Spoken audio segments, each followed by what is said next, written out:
দেখুন, এই অ্যালকেমিস্টের ইস্যুটা 2014 সালে অ্যালকেমিস্ট হেলিকপ্টার ভাড়া দিতে চেয়েছিল পার্টিকে।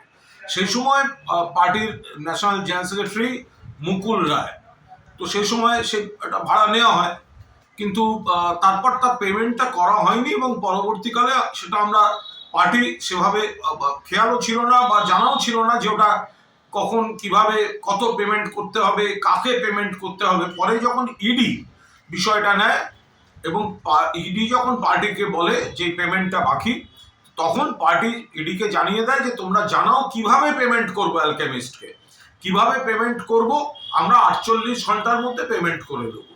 তো সেই মতো জানাবার পর জয়েন্ট ডিরেক্টর ইডিকে পার্টি এটা আমরা কয়েকদিন আগেই এই পেমেন্টটা করে দেওয়া হয়েছে ড্রাফটের মাধ্যমে।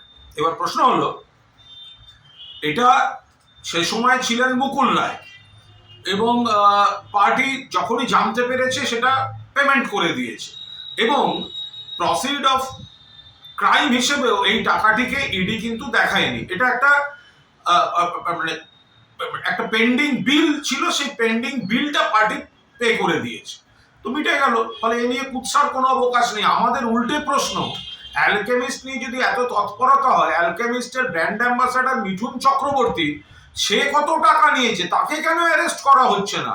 মুকুল রায় তিনি যাবতীয় এই সমস্ত আনা নেওয়ার দায়িত্বে ছিলেন, তো তার নামের কি কি ব্যবস্থা হচ্ছে? কারণ তিনি তো মাঝখানে বিজেপিতে জয়েন করেছিলেন।